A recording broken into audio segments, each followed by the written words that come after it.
Live everywhere. Daily Co's Radio on netrootsradio.com presents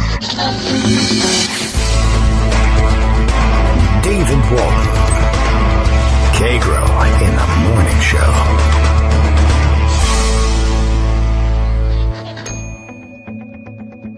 Now, here's David Waldman. Hey, good morning, everybody. How you doing? Are you a Russian spy? Let me know now so I can tweet it out and we can get it on the record. If any of you are hiding that from the rest of us, don't hide these things. I guess that's the morning's discussion. Is that the land speed record for resignation on a national security advisor? I guess so.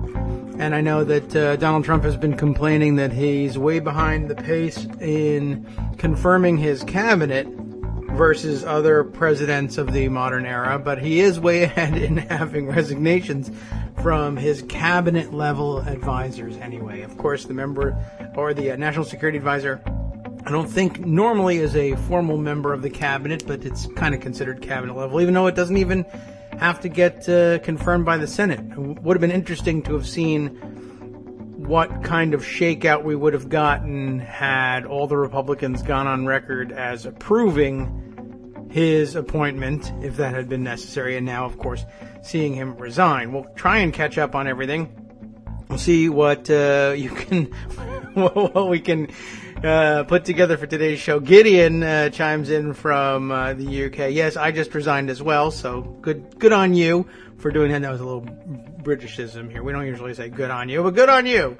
We'll let the chairman of the House Intelligence Committee know. Devin Nunes just really ought to, well, he has every reason to be furious with the Trump White House at this point. I'm a little confused as to what the morning's current story is. It was a little bit of chaos last night. Chaos, once again, a big part of the show. Elephants as well. Greg won't be here today, but he sent me an elephant story so that I can keep the theme going. I was going to try and see if I could do an all elephant show. We can maybe metaphorically do it. And if we're speaking about Republicans, perhaps that works. Although who the hell knows anymore. All right. Where are we on this? Mike Flynn is a spy. We could stop and start there. I had to retweet that last night. That was my November 25th, 2016 tweet. Just flat out, Mike Flynn is a spy, and I guess he is. The resignation doesn't say so specifically, but wow, what a day it's been. Let's see, yesterday we were talking about the exposure or probable or possible exposure of classified materials at on the dining patio of Mar-a-Lago, where we were pointing out that, I don't know, did we highlight the portion of the article which explained that the lighting outside was bad? And again, it was twilight, and they just had candles out on the dinner tables. And apparently, Trump couldn't read Trump couldn't have read the documents in broad daylight, probably. But the many reports on how things went down out on the dining patio at Mar-a-Lago included having Trump's various aides, lighting up the page with their cell phone camera lights, which it occurred to me, I guess the bluntest way of putting this would be a picture in your mind. This is radio, so we'll use that, right? I want you to relax. Think about your childhood. Go to your happy place.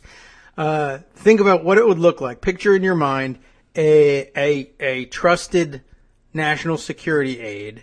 What would it look like to have him lighting the page of a top secret document that the president is reading with a cell phone camera light? Picture that in your mind. And then picture separately in your mind, what would it look like if a spy, a double agent, posing as a national security advisor, but in fact in the employ of, say, I don't know, the Russians, was taking a low-light photograph for the purposes of espionage of a top-secret document that the president was reading with his cell phone camera. And now put the two pictures side by side. And suppose that the spy is doing it in full view of everyone with no cares at all about being caught because, let's say, in his alter ego is he's national security advisor, so no one would suspect him. Ha ha. And would it look pretty much exactly the same? In other words, to the casual observer, and I guess everybody on the patio that night was a casual observer, even if they were the president of the United States or the prime minister of Japan, for that matter, would that look any different? I mean, was he lighting the document for him to read, or was he just live streaming it to Beijing or Russia or what have you? And I say Beijing in there, not because anybody has so far accused Mike Flynn of spying for the Chinese, but I should point out I did get a number of comments via Twitter after discussing this after the show with all of you who are following along on Twitter, and I got an interesting comment. I should have put it aside, and I probably didn't. But just quoting from an article or two in the last couple of months about internet security experts who found, here we are, Justice found it too. He's got the same thing, so maybe I'll go to that. That in particular, flashlight apps had been found to contain specific malware, and I guess this is probably, Justice jumped in and sent this to me. This must be the same thing. Hope this doesn't have any, well, it probably has some autoplaying video. It's CBS News, and they're kind of into video. So hang on, we'll see if we can't mute that and make sure that doesn't get in the way. But first I have to deal with the spinning pinwheel here. But the title of the piece is Beware Downloading Some Apps or Risk Being Spied On. Long story short, if this pinwheel never stops spinning, is that specifically this one flashlight app had been found to turn on the camera, of course, when the flashlight is on, but also to open up a direct channel to servers in Beijing. Does this thing have the same quote? I'll see if I can't scroll down. It looks like, oh, look at that. The video crashed, so I never had to worry about anything. Yeah, here we go. I know there's, let's see. So they're talking to who is this? Who's Milievsky? I've skipped down in the, Gary, he's a cybersecurity expert. There you go. That's all you need to know. Where is he a cybersecurity expert? If they told you he wouldn't be very good at cybersecurity, now would he? I don't really know. I don't know how much to accept that, but this is what the guy has to say. All right. He says, where's the part with Beijing in it? I scrolled up to try and find who is this dude. All right, here we go. Milevsky said he's found another flashlight app that can do much more troubling things. One of them turns on camera and geolocation, GPS, etc., build a profile on you. That's the less worrisome of them. The other one turns on your flashlight. Oh, I'll light up the page for you, Mr. President. Well, this one also turns on your microphone, listens in on you, and sends, I don't even know what this means, but it sounds nefarious, doesn't it? Sends an encrypted tunnel to a server we discovered in Beijing, Milievsky described. And he's asked by somebody else, Werner, Dean Wormer from Animal House. Now, Werner, whoever that is, I didn't read the whole article. But anyway, he says, you're saying that they actually are listening to people's conversations and sending the audio back to Beijing? Yeah, we've tracked it. I can show you where it does it, he said. Milevsky said it can be traced to a few blocks from Tiananmen Square on Information Drive in Beijing. Well, location, they say. I don't know. Well, Tiananmen Square is probably the only landmark you and I would know from Beijing. Unless you've been to Beijing, in which case, have you been to Information Drive? It's just a few blocks from Electric Avenue, if you want to know where to find it. So, interestingly, it goes on here to say he gave a report on that app to the FBI because, to me, it's spyware at the nth degree. His recommendation, of course, is don't use that crap, especially if you are, I don't know, lighting a page for the president on a eyes-only top-secret document about North Korean missile launches. Now, I think the White House is now claiming that no classified information was out there on the patio. So, maybe, maybe not. I mean, that's what I would claim if I were the White House, but I don't think that's really going to fly.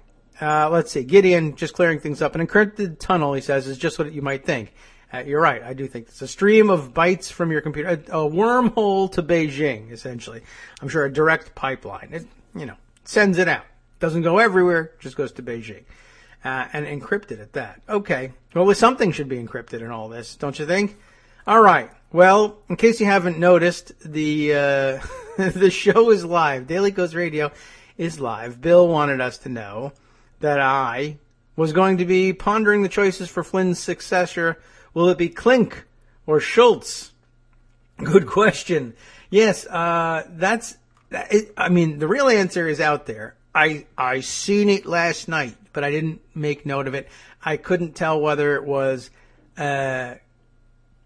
engraved in stone or not. And I just didn't get a chance to review the actual headlines. I was so wowed by last night's events that I just really couldn't focus on anything else. But I was glad to see Flynn out. Amazed that Nunez was left hanging, the chairman of the House Intelligence Committee. I also saw out there last night, and I got to clear this one up too. We'll have to scan the news, and I don't know. Maybe everybody can play. We can crowdsource the production. Did I see that last night the White House, and maybe specifically Kellyanne Conway, although why anyone talks to her, I have no idea, that Kellyanne Conway was saying, oh, well, this resignation has actually been in the works for some time, like a couple of days, which would be amazing if true. It's not. It's now also amazing that they would say it when everybody can tell it's not true. And even worse, if this still somehow were true, how could Devin Nunes have been left in the dark? Very soon, congressional Republicans will find out in deeply personal terms that this Trump White House is on its own, is out for itself, and has no interest whatsoever in preserving anybody. And they have no interest in the Republican Party. And I think that's been pretty obvious. And people like Bannon might even, laugh in your face and say, of course, we have no interest in preserving the status quo, establishment, yada, yada, blah, blah, blah, which I just still think he's really not got any, I don't know. He might think he has some kind of unifying philosophy, but it's the philosophy of crackpot weirdos with just enough brains, I guess, to have read widely in conspiracy theory writing and not have any serious clue about anything else.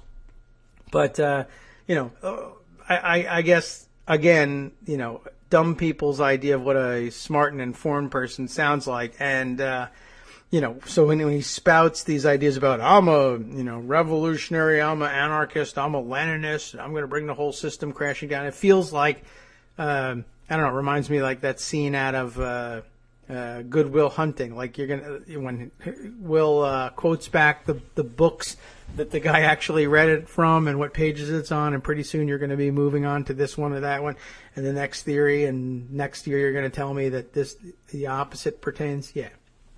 I don't know. He's a real weirdo, but he's a dangerous weirdo because the guy who makes the decisions and can pull the levers of government listens to him. And that's pretty amazing. All right, let's see. Greg has a piece here. I suppose that will help us round up the news. Mike Flynn's brief, rocky White House stint caps contentious career. Wall Street Journal. Uh-oh. Can I get that? Let's see. That one I didn't subscribe to. But let's take a look. Well, you heard the title. Mike Flynn's resignation as National Security Advisor follows the latest controversy in retired Army Lieutenant General's career in and out of the military. And that has been his career, going in and out of various military posts. Well, I guess that's everybody's career if you think about it broadly enough. Paul Sonne is the writer here, Sonne. You tell me if I got that right. Mike Flynn's arrival at the White House last month followed a military career and post-military life marked by contentious periods. None, it turned out, would be as widely followed as his latest controversy, which led to his resignation Monday after revelations that he didn't fully explain communications he had late last year with the Russian ambassador to the U.S. And I'm not even sure. I better read this whole thing because I'm not even 100% positive I know the timeline of the controversy. Because it's been reported, maybe because it's been reported so widely, but with different variations. I mean, we all know that the basic timeline is before Trump gets inaugurated. Assuming he's going to be national security advisor, he begins talking to the Russian ambassador. And the thinking is that he speaks with the ambassador and says, hey, don't worry about those sanctions that Obama just imposed on you for hacking the election, which we'll clarify by saying, hacking other things to do with the election. Nobody has yet come up with, I don't think, a substantial enough accusation that they actually did anything like to change the number of votes counted for anybody. I hope they never get, maybe I hope they never get to that. That's the only thing I can think of that would even tempt a court to ponder overturning an election, though. That would be very scary, but maybe I want it. I don't know. Who goes? Well, who knows? Don't know what to hope for here. All right, let's see. So they spoke before, and we figured that part out. And I guess the part that still puzzles me is how the ambassador and Flynn could not know that they were being monitored. But then Flynn, we learned yesterday, there's a lot of basics about what he's doing that he doesn't seem to know. He doesn't know the mechanics of it. Why you would point your goddamn phone camera at a top secret document, or even maybe it's not classified, but in the middle of this crisis, why you would potentially broadcast the document that the president's reading, classified or not, I have no idea. But, he's just clueless. So anyway, now it turns out, so first he claimed I only had one call. Then obviously everybody finds out that there was 5 calls and maybe more. And then he tells Pence that nothing about the sanctions was discussed. And then it turned out that he was lying about that. And I guess that's the straw that was supposedly the one that broke the camel's back and forced him to resign. P.S. I enjoyed very much tweeting last night. I guess it's a sub-tweet since I didn't address it to anybody. Don't forget to take your Pizzagate a-hole son with you. Mike Flynn Jr., please let the door hit you hard on the way out. That one was very popular. 723 retweets. But a lot of sneaky likes. People are surreptitious about this. They like it, but they don't retweet it as much. 1,945 of those. All right. Let's see what the Wall Street Journal has for us additionally. Flynn, a retired Army Lieutenant General, served less than 4 weeks as President Trump's national security advisor, stepping down amid pressure over his contacts with the Russian ambassador. During his 33-year career in the U.S. Armed Forces, Mr. Flynn made his name as a widely respected Army officer known for his candor and unorthodox sensibilities about intelligence and military operations. In statements and writing, Flynn, 58 years old, has said the U.S. needs to appreciate the scope of the threat from radical Islamists who want to destroy the country. Damn it. We're in a Cold War. You're goddamn right we're in a Cold War, he said. He wrote in a book published, we're in a world war. Everyone has noticed this world war, of course. That's from his book published last summer. Additionally, he says, but very few Americans recognize it and fewer still have any idea how to win it. And even fewer still can stay in a national security job when they think about it, I guess. As a general, he served in top roles across the military, including as Director of Intelligence for the Joint Chiefs of Staff and Intelligence Advisor to General Stanley McChrystal in Iraq and Afghanistan. By the end of his military tenure, he had become a maverick, within the ranks of the normally deferential and apolitical corps of general officers, the military's top-ranking officials. In 2010, Mr. Flynn published a paper lambasting the military intelligence community for deficiencies in its approach to intelligence collection, taking the unusual step of releasing the study through the Center for a New American Security. a center-left think tank in Washington. Some officials at the Pentagon said they saw his decision to go to an external think tank to air his grievances as thumbing his nose at the establishment. And they love that in the Trump camp, right?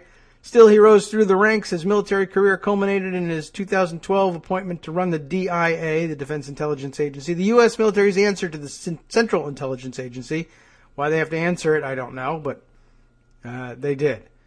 During his 2-year tenure atop the agency, Mr. Flynn tried to overhaul the way the U.S. military treats intelligence, but also clashed with superiors and counterparts, officials and colleagues said, and, of course, violated all the counterespionage rules and regulations of the Pentagon.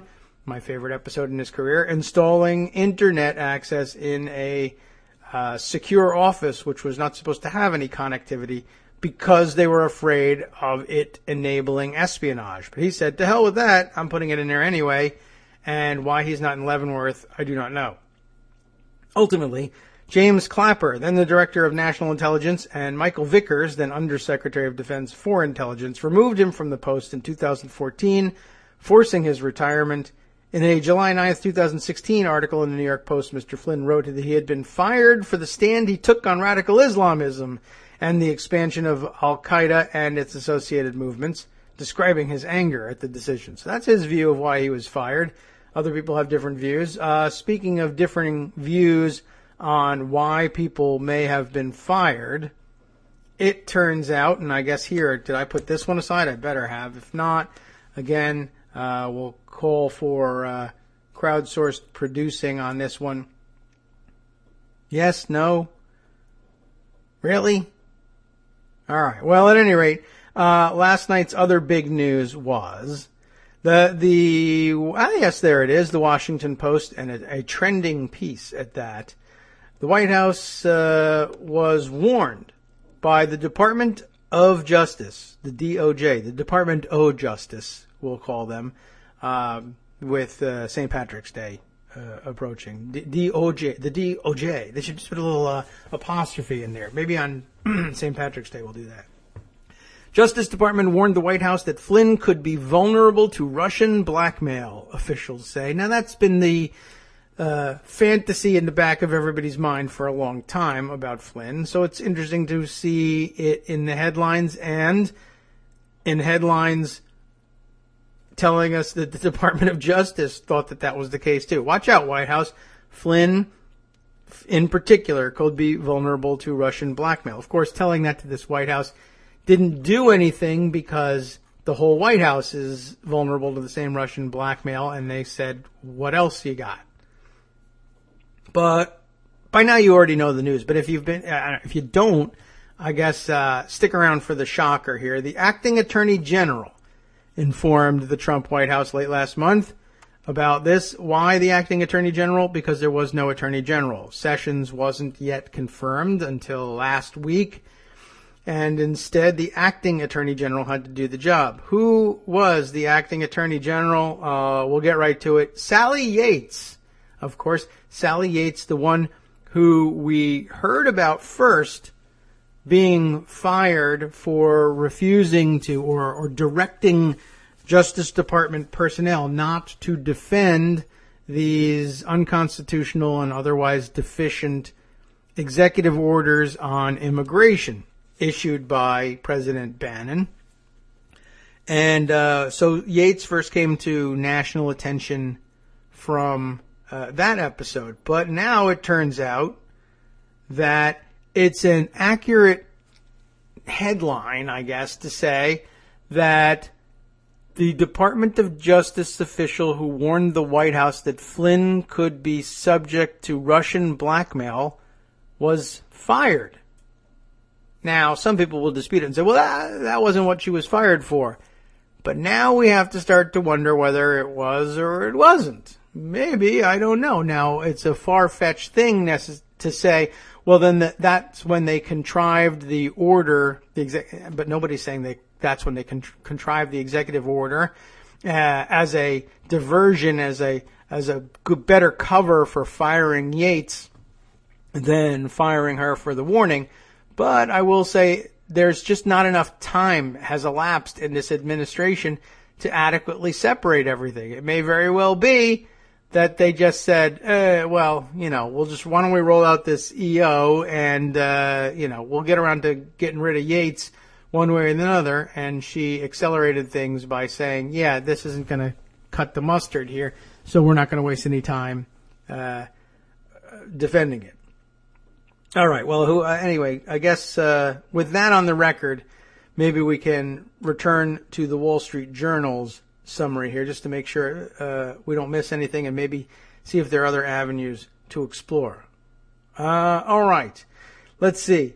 Flynn argued that the Obama administration rested on its laurels after killing Osama bin Laden in 2011 and underestimated the depth of the threat from al-Qaeda and its remnants. After U.S. troops pulled out of Iraq, operatives who had led al-Qaeda in Iraq coalesced to form Islamic State and swept the country in 2014, seizing large swaths of territory in the face of an ill-prepared Iraqi military. Others suggest a different reason for Mr. Flynn's dismissal. Colin Powell, that guy, the former Secretary of State, one-time chairman of the military's Joint Chiefs of Staff, said in a July 19, 2016 email released by hackers in September, hackers, oh no, that he spoke at DIA and asked the officials there why Mr. Flynn was fired. The answer he got, abusive with staff, didn't listen, worked against policy, bad management, etc. Mr. Powell wrote, going on to describe Mr. Flynn as a right-wing nutty. It says as a right-wing nutty. I like that as a terminology. You're a nutty. Did people say that, or did they mean going on to describe Mr. Flynn as right-wing nutty? What parts of speech are we talking about here? Mr. Flynn responded to the former Secretary of State's comments in an appearance on Fox News, saying he doesn't disparage people that way in his own emails. We'll see. Let's see him. Pull him out. The retired general portrayed Mr. Powell as a sort of Washington establishment figure the Trump campaign was looking to replace. That's probably true. He doesn't disparage people that way in his emails. I have a hard time believing that. He disparages people that way in his speeches. As a footnote to history, he is going to always be struggling for his credibility because of the statements that he made to the United Nations that brought us into the war in Iraq. Mr. Flynn said, okay, Flynn's talking about Powell. Well, okay, I'll agree with you there. And I'll tell you what, he goes on to say, when I think about some of the dumb decisions that have been made over the years by people who have lived in the bubble of Washington, D.C., we just can't have that anymore. Well, now you've joined them. Mr. Flynn's exit from the military paved the way for the launch of a consulting firm and his political rise. His high-profile participation in the Trump campaign rankled many active duty and retired generals accustomed to keeping their political opinions private. Some bristled at a speech he delivered at last year's Republican National Convention, during which he cheered on members of the crowd calling for Hillary Clinton to be locked up. That's why I started my own chant this morning for him over his lock her up chant, using the same 3-beat pattern there. I just chant Leavenworth, Leavenworth. Anytime I see him, why not? You should too. Another former chairman of the Joint Chiefs of Staff, retired General Martin E. Dempsey. Remember him? I don't, but maybe you do. Criticized Mr. Flynn for his appearance there, calling on him and a retired Marine Corps general who appeared at the Democratic National Convention, to uphold the apolitical tradition of U.S. generals and stop complicating their successors' work. Mr. Flynn's comments on Islam have drawn criticism for crafting an us versus them narrative that conflates the battle against Islamist terrorism with a civilizational holy war. Yeah, you don't want to do that. I don't see Islam as a religion, Mr. Flynn said in an appearance last summer at a meeting in Texas of Act for America, a grassroots conservative national security group. Yeah, sure. Prompting the audience to erupt in applause. I see it as a political ideology. That's okay. I see Christianity that way. So, we're even. In a way, it'll mask itself as a religion globally, especially in the West and especially in the United States, he added, but because it can hide itself and protect itself behind what we call freedom of religion, which super PACs will be able to hide themselves behind once Trump, if he delivers on this particular promise, gets rid of the Johnson Amendment.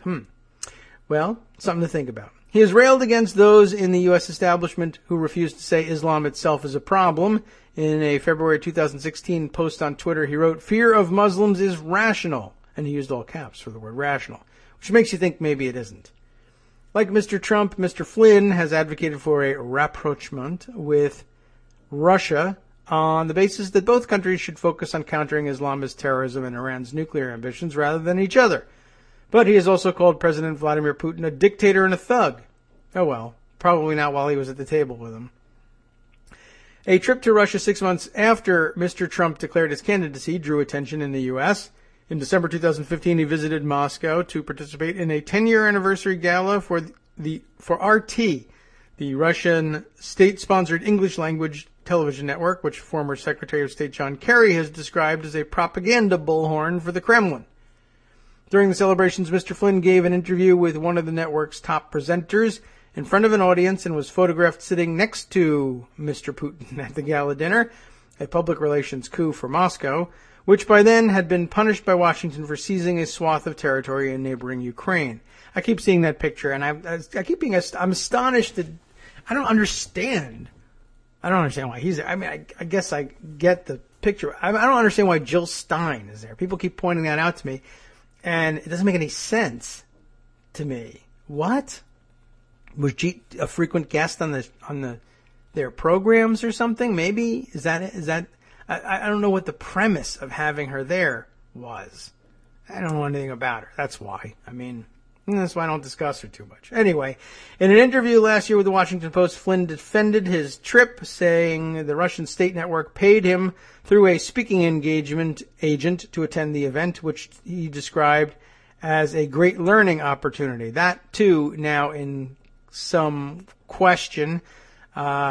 People saying that perhaps it wasn't even, they didn't even bother laundering it through RT or the agent at all. It might have been money that ultimately either came from and they tried to launder, or it might have just come straight from the Russian government. That would be awfully stupid, don't you think? Mr. Flynn promoted a view, backed by Mr. Trump on the campaign trail, that the Pentagon shouldn't talk about its campaign to retake the Iraqi city of Mosul from Islamic State and instead conceal its operations. Then Secretary of Defense Ash Carter later disputed the matter, saying Islamic State followers needed to see that the attack was occurring to undercut the group's claims to the establishment of a caliphate. Former military officials also questioned whether a large-scale concealed attack on Mosul, a city of about 1 million people, would even be possible given the size and scope of the campaign. Some uniformed officers at the Pentagon shook their heads as Mr. Flynn continued to support Mr. Trump on the campaign trail, even after the Republican candidate said he would approve waterboarding and expand the inmate population at Guantanamo Bay.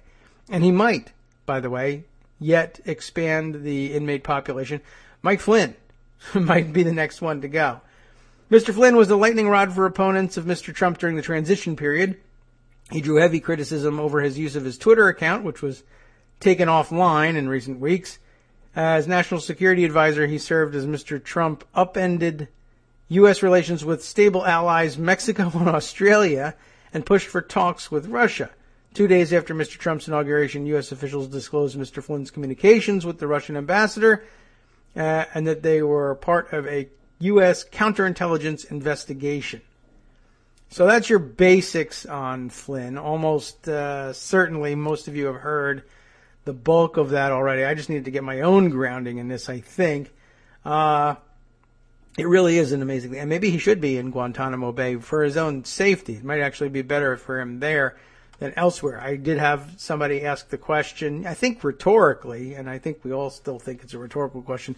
Sure, Flynn's gone, but will he be prosecuted? I doubt it, but I will say this, maybe we ought to do it, and for his own good, because maybe some NATO allies would be interested in snatching him up, renditioning him to their country for endangering their security and the alliance that provides for it. I don't know. Maybe somebody else would like to try him on that charge. I have no idea. Of course, we should have first dibs on that. But, maybe for his own good. Maybe before, let's say, his Russian handlers flip the kill switch on this guy, we can lock him up someplace. Although, I don't know where is safe at that point. Well, solitary confinement, I guess it is for you. Too bad. Okay. Let's switch over here just to see what else we might take a look at. Let's see. Greg has sent us a few other items here. What's this one? CJR, huh? Okay. Columbia Journalism Review. Is that, yep, there we go. Flynn resignation shows leaks under Trump are working. Keep them coming. Oh, yeah, that's a good point, too. Trevor Tim with this one. Leaks are coming out. And by the way, I should note for the record, some of you are not big Glenn Greenwald fans, but he made the same point. This story came from leaks, largely illegal in most cases, strictly speaking. And those illegal leaks do have value, and occasionally we become big fans of those illegal leaks, don't we? It's a good point. Doesn't mean you have to buy everything the guy ever says. Never does. Don't worry about that. You're off the hook. Leaks are coming out of the White House at a seemingly record pace. Well, at least Trump is leading in that. That's good. He'll enjoy that. You got the highest ratings in leaks.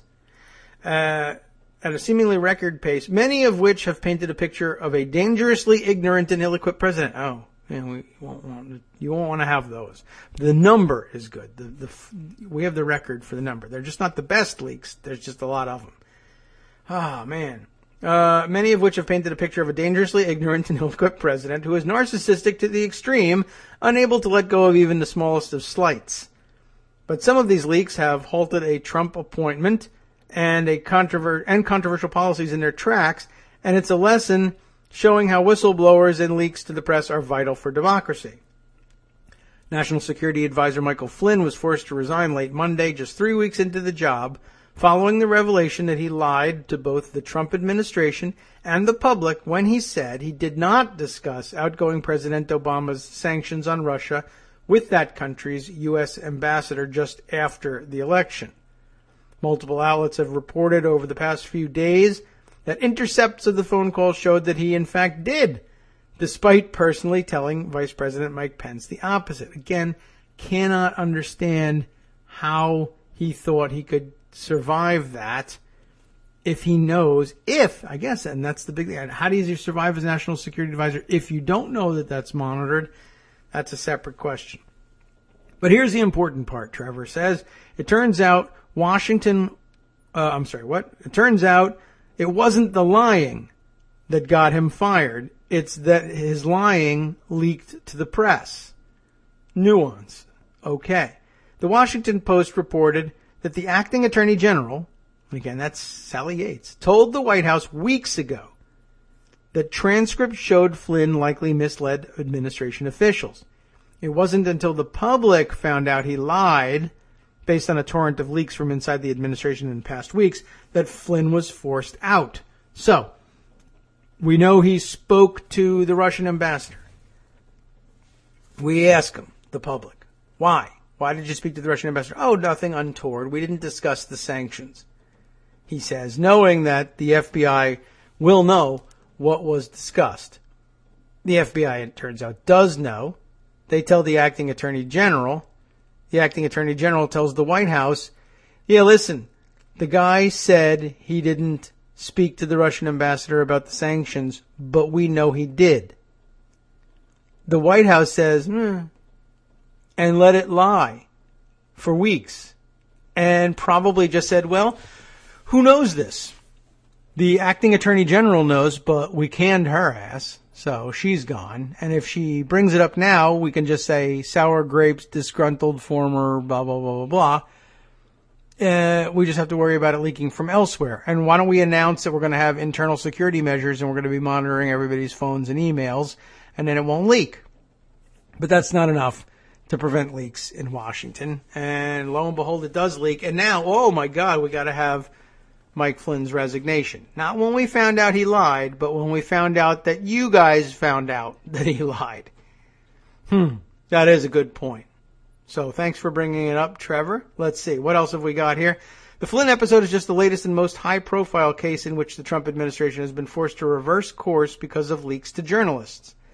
The New York Times reported on Sunday night that Defense Secretary Jim Mattis was exploring whether the Navy could intercept and board an Iranian ship to look for contraband weapons possibly headed to Houthi fighters in Yemen. I guess I got to check on my pronunciation of Houthi. Houthi? You tell me. That's a policy which many people would consider both incredibly dangerous and potentially illegal and could have been considered an act of war. P.S., right? But the Times reported that Mr. Mattis ultimately decided to set the operation aside, at least for now. White House officials said that was because news of the impending operation had leaked. Whoever leaked those plans was likely committing a crime, true, but also potentially staved off a huge international controversy that could have led to yet another military incursion in the Middle East. Maybe we like it. This is not the first time a leak has forced the Trump administration to pull a controversial policy either. In the first few days of his presidency, New York Times' Charlie Savage published a leaked draft of an executive order which would have set in motion the reopening of several CIA black sites around the world. The same type of squalid prisons where George W. Bush hid terror suspects from the courts and the Red Cross, which had its, the American portion of the Red Cross had its his big fundraiser gala black tie ball at Mar-a-Lago last week, which, by the way, I guess we'll also put on the record. Apparently, it seems Donald Trump will be planning to return to Mar-a-Lago for a third weekend in a row next week, an amazing third weekend in a row. No longer, maybe he just decided to go right at that problem. Right, people are complaining that I'm hypocritical because I used to complain when Obama would go on vacation. Maybe I'll just go on vacation so often that they'll stop bothering me about it. And besides which, who the hell cares? I don't want to be president. I just want to go to the way he wants to be president is doing his own thing and having people bring him problems and for him to make a decision over dinner. He loves it. So he's going again. Anyway, after an uproar. Did I finish that sentence before? The same type of squalid prisons where Bush hid terror suspects from the courts and the Red Cross and engaged in a widespread torture regime. Don't want to leave that out. After an uproar, the Trump administration quickly disavowed the draft executive order, and nothing resembling it has made its way to Trump's desk since, I guess. Then, 2 weeks ago, Trump was also reportedly dissuaded from implementing another executive order that would roll back LGBT rights across the federal government. The New York Times gave Ivanka Trump and her husband Jared Kushner credit for convincing him, but the only reason they reportedly even knew about the draft was because it was leaked to the media. So, not only are leaks allowing the public to put pressure on the government to pull back awful policies, but it's even informing other people within the Trump administration, but not Devin Nunes. Apparently they're not reaching as far as Devin. Other reporting based on leaks from inside the White House has shown Trump to be a short attention spanned neophyte. I don't know if he needed to leak that. Offending world leaders and seemingly unaware of major U.S. policies like the New START nuclear treaty with Russia as he makes up positions on them. And emphasis on makes up. I'm putting emphasis on it. Other leaks have provided even more salacious details. That's true. Trump has been portrayed as a president who is obsessed with watching cable television at all hours of the day. That wasn't the salacious thing I was thinking of, but okay. Muttering to himself about fake news anytime someone criticizes him. While these leaks are clearly an attempt to disparage him, it's also a window into how he operates and vital for the American public to know not just what policies he wants to implement, but his motivations. Now, of course, every leak has an agenda behind it. And it's important for the public to be skeptical of any anonymous comments that are unaccompanied by documents, especially if they are single-sourced. It may be the administration floating policies to see how the public will react. It might be someone trying to disparage Trump, or competing parties within the administration may be trying to win an argument through the press. But there's no doubt many government employees are leaking because they are genuinely terrified about what Trump is actually doing and believe the public has a right to know. While there are certainly many people within the administration willing to sound the alarm, news organizations, to their credit, have been much more aggressive about advertising their willingness to accept leaks from disgruntled administration officials. Many now have secure tips pages, like these herein linked, at the New York Times and BuzzFeed. There's been a marked increase in both journalists and news organizations broadcasting how to use encryption tools like Signal or Secure Drop to speak with them and get information to the public. Now, the question is, How far will the Trump administration go to crack down on the press and the sources they're talking to? Trump himself has blamed the leftover Obama people for the leaks, saying it's a disgrace that they leaked because it's very much against our country. And the White House has allegedly already started investigating who leaked transcripts of Trump's alarming conversations with the leaders of Mexico and Australia. National Security Council staffers have been instructed to cooperate with inquiries, including requests to inspect their electronic communications. Are they going to inspect Flynn's before he goes? Somebody actually needs to check on that. Anyway, that was Politico reporting that the National Security Council staffers have been so instructed. But it's not clear whether the investigation is a formal proceeding, how far along it is, or who's conducting it. Remember that from yesterday. Speaking to the press about confidential and classified material is a risky and often courageous move. Many people, especially those close to the Obama administration, were highly critical of whistleblowers like Chelsea Manning and Edward Snowden in the past, but it's now more clear than ever that we will need more people like them in the next few years if we really want to hold the Trump administration accountable. All right. You know what? I'll buy that. I think that's well worth putting out on the record. It's certainly a nuanced question and something you're going to have to keep in mind. It makes for everything's difficult to evaluate these days. All right. Let's see. Where do we want to go from here? What else is in pocket? Do we want to roll things back a little bit? Now that we've covered the basics of the news, I see there's one more thing here in my queue from Greg Esquire. Oh, is that going to be Charles Pierce? He's usually worth giving some time to. Trump's White House has no idea how to handle this mess. The Russia story does not end with Michael Flynn. Oh, yes, this is a good wrap-up for this one. I think, I don't know how much more news there really is. We can just guess at various things. But this is at least the headline position is one I've seen echoed all over the place, from the grassroots to Democrats, at least, on Capitol Hill. Republicans not yet willing to say this, but reminding everybody that Flynn was not this lone wolf outlier in this administration.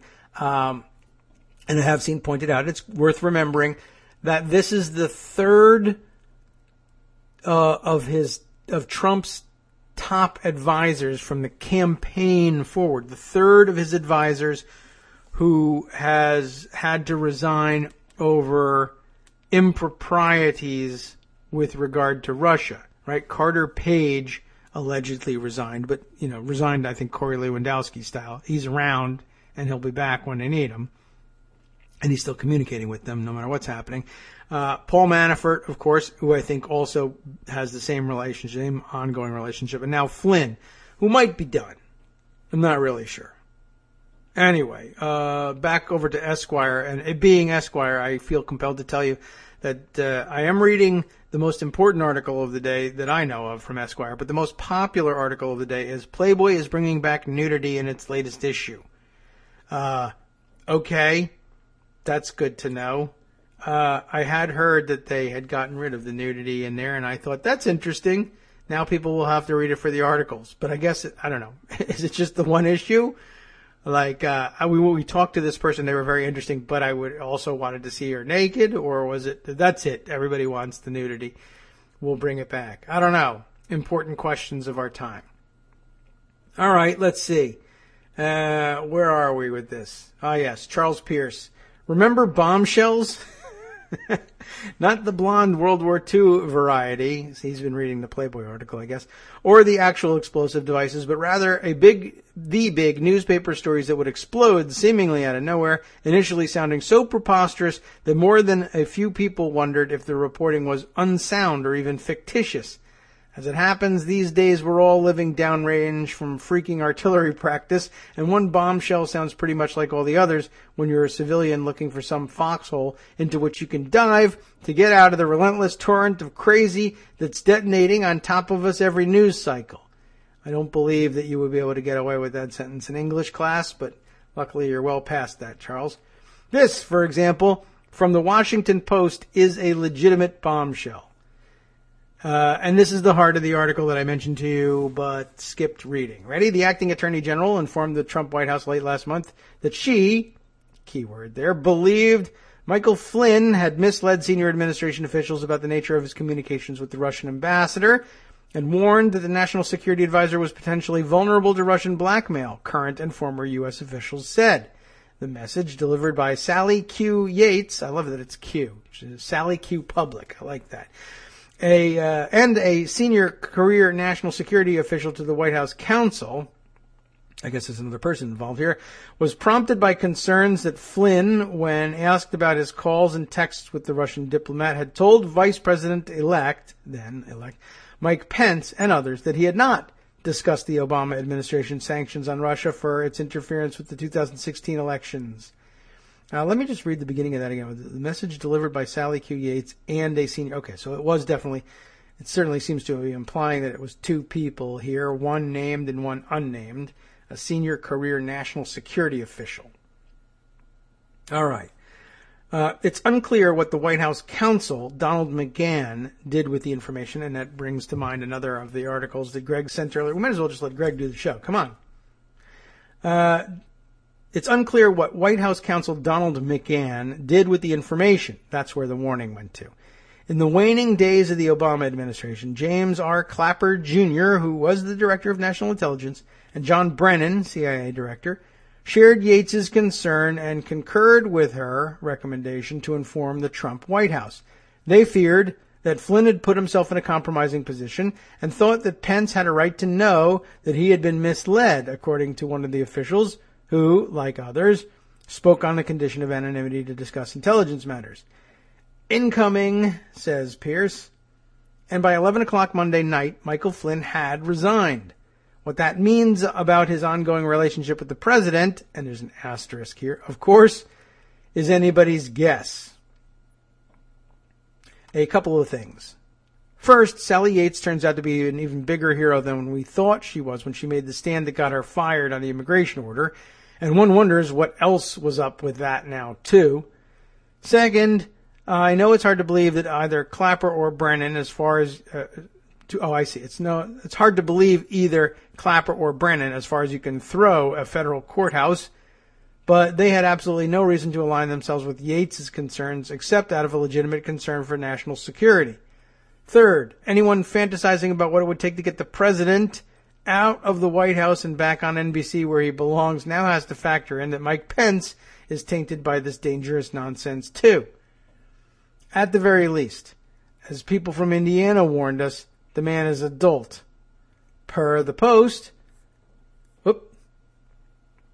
Okay. Got to get rid of a pop-up here. For Yates and other officials, concerns about the communications peaked in the days after the Obama administration on November 29th announced measures to punish Russia for what it said was the Kremlin's interference in the election to help Trump. After the sanctions were rolled out, the Obama administration braced itself for Russian retaliation. To the surprise of many U.S. officials, Putin announced on December 30th that there would be no response. Trump praised the decision on Twitter. I remember that. Intelligence analysts began to search for clues that could help explain Putin's move. The search turned up Kislyak's communications, which the FBI routinely monitors, and the phone call in question with Flynn, a retired Army lieutenant general with years of intelligence experience. From that call and subsequent intercepts, FBI agents wrote a secret report summarizing Flynn's discussions with Kislyak.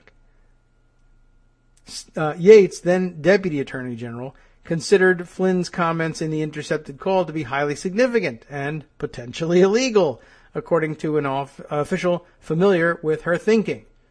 Okay, Pierce continues. So nobody's ever been prosecuted under the Logan Act. Still, the idea that this walking hunk of compromat was the national security advisor for as long as he was beggars belief. Maybe populist champion Jill Stein can shed some light on what they talked about at that gala dinner in Moscow. There are still a number of huge festering problems with this situation.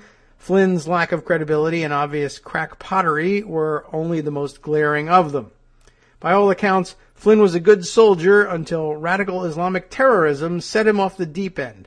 I recall Sherlock Holmes's assessment of the career of Colonel Sebastian Moran, an honorable soldier who became Moriarty's second-in-command. that there are some trees which grow to a certain height and then suddenly develop some unsightly eccentricity. There is the simple fact that nobody in this White House seems to know F all about how to handle this situation. It is also a problem for democracy to have unelected bureaucrats of the intelligence community at war with an elected president, no matter what you think of the president or how he got elected. Sooner or later, I fear the military is going to get dragged into this fiasco, and that will make things immeasurably worse. It was more than simply time for Flynn to go. It's time for the country to know everything about the involvement of Russia in the 2016 presidential election, if only to clear the air so somebody can govern the country. It's time for a halt to the bombardment so we can all get the lay of the land again, if and when the smoke ever clears. And I'm tempted to agree. How about that? That's a surprise. Oh my goodness, more? Boy. All right, Greg, what else have we got here? Michael Steele, the Michael Steele, the RNC, the former RNC chairman. Mark Halperin, oh boy, hits key point on Morning Joe, oh boy. Republicans must stand with Dems for full investigation into General Flynn and Russia connection. I guess that's an oh boy all by itself. Halperin, by the way, happened to be flipping through the channels over the weekend and saw something, I think Showtime put together a documentary of sort of political coverage of the election right up through election night, and Mark Halperin plays a big role in it. It was annoying and disturbing to see, Mark Halperin on TV, one. But just to remember, did anybody see this? Did you guys see this? Maybe we'll find a link for it. I got to make a note to myself about finding a link for that show for Scott in his summary. Let's see, the Showtime. I'll just give myself that note, see if I can figure out what that means after the show. But it was amazing watching. He is among the many pundits who, right up until the day of the election, while it was ongoing, was on television, like most people were. I don't blame him for this, in particular, telling people, look, all the polls say Hillary Clinton. I mean, you remember how it was. She's leading all the national polls, which don't matter, but she's leading all the polls in the battleground states, which do matter, even for the Electoral College, specifically for the Electoral College. Anyway, he blanches. This guy turns ghostly white when he realizes that Trump has won. And then there's a scene of him going on the Colbert show and saying, it's an absolute calamity, maybe the worst calamity this country's ever suffered, right up there with the Civil War and the Great Depression, etc. And it's an astonishing thing, of course, for anybody to say, but it's astonishing to see Mark Halperin saying it after watching him grip and grin his way through this election, taking selfies on the Trump helicopter and all that. So I didn't really necessarily think he was in the tank for Trump, really. But I mean, he was just so joyfully covering the circus of it, and I guess it must have hit him at some point. Maybe if we had all simply said he's a clown and didn't report on him, it just wouldn't have caught on. We'll never know, I don't think, but it's a good question nonetheless. All right, let's see. What else have we got here? Earlier, I know Greg sent me something that I thought was, and I think I did pocket this one. All right, so here's some information, I guess, on Conway. Scarborough saying Conway is either out of the loop or a liar, and that's obviously the case. But was that supposed to be by way of explaining why she was saying that the resignation was in the works for 3 days or something like that? Let me just check on this. This is being reported in The Hill. And I do think there's better information out there than Morning Joe on Conway, but, we'll try and fill in the blanks. Oh, my video is loading? Fantastic. Load it up, Hill. All right, we'll see if we can stop it. Here's Morning Joe. Free agent Conway has been out of the loop for months. Because it's not just about this one, but let's see. Scarborough on Tuesday blasted Conway for claiming Trump had full confidence in Flynn hours before the National Security Advisor resigned. That I saw. Is any particular mention of the thing having been, because that can't be the same comments. I can't tell. And I still am not 100% sure that I saw that it was Conway was the one who had said that the resignation had been in the works for days. Maybe that was somebody else. Anyway, Conway is really taking it on the chin these days. She's being hit from all sides, rightly so, for being an incredible liar, including a video that I think Kate Sherrill sent me a copy of and that made the rounds yesterday of sort of an analysis of her spin style, how she makes her perpetual lying work as spin. It's a pretty good video, and you should probably take a peek at it if you get a chance, and we'll try and, again, let's make more notes for myself to include that in the roundup, Conway video. Long story short on that one, because there are still a million things we want to get to. Her basic technique, not to be a spoiler for the video, it's a good one, you should go and watch it, just to see it in action. But they bring in a national collegiate debating champion. Like, you remember the thing that Ted Cruz thought was so important to have won. And this is the one of the more recent champions and one of the few repeat champions. And I don't know. I mean, I guess it helps to hear what his credentials are when he points this out. But I guess you don't have to be a debate champion to have noticed this, I guess. But her particular technique is the interviewer asks a question. Now, she has no intention of answering the question going in. She knows this. What she's doing while she's not talking is listening to the question, the actual text of the question. And then her technique seems to be, I have no intention of answering the question. I'm not going to talk anything about the question. What I'm going to do is repeat some keyword or phrase from the question that to the casual, not quite tuned in, not quite savvy enough listener, perhaps, makes it sound like she's answering the question. Kellyanne Conway, do you like peanut butter and jelly sandwiches, yes or no?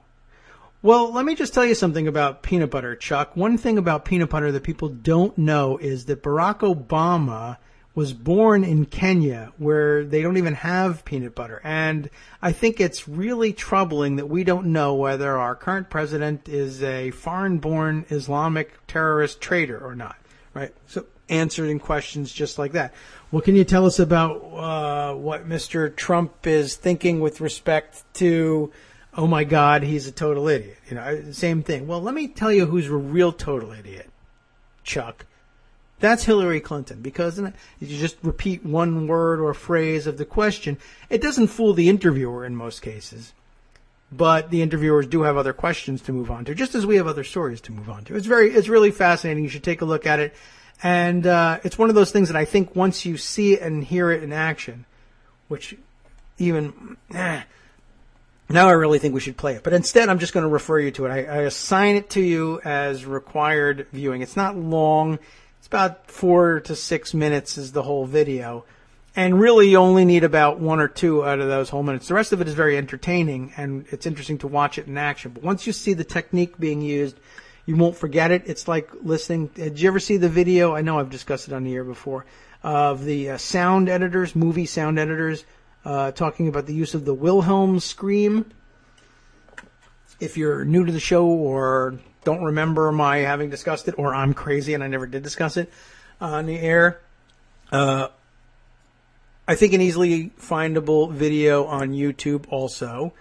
But you know, a little in-joke in Hollywood sound editing circles, apparently, that started with the use of a particular distinctive scream that you've probably heard 1,000 times in the movies, because it's the running joke. Sound editors like wink, wink, nudge, nudge to one another by saying, can I find a place to put the Wilhelm scream in this movie I'm working on?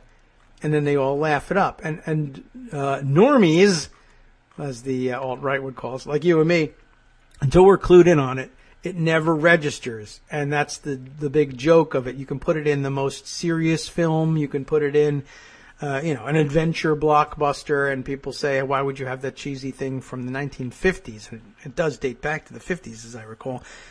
In this movie, if people will hear it and say, what are you doing? I thought this was a modern blockbuster. How could you, camp it up with this piece of garbage? But most people don't know. But once you're clued into it and you hear the scream, you realize, oh, okay, yeah. And we've become so used to it because of this widespread use of this inside joke that it's almost like that's just the kind of scream you hear in an action-adventure sequence that validates it for us in a way. But once you hear it, you'll never miss it, and the scream will stand out like a sore thumb, and you'll be watching a movie in the theater, and it'll, in the cacophony going on in a battle scene somewhere, you'll hear it clear as day and laugh out loud. That's it. And people, you'll now occasionally have seen this video on YouTube, and you'll hear people in the theaters, Wilhelm scream. And similarly, that's why I think this other video on Kellyanne Conway is so instructive. They got to put a hashtag to this. They did actually. Like I think in the video they say, you've just been Conwayed. So there you go. Now you have something to shout out in the privacy of your own home while you're watching her on the Sunday shows, which I guess is going to continue, regardless of the fact that it's absolutely useless to put her on the air, except for entertainment value. And I guess everybody's saying Wilhelm scream when you hear her speak. Okay, let's see.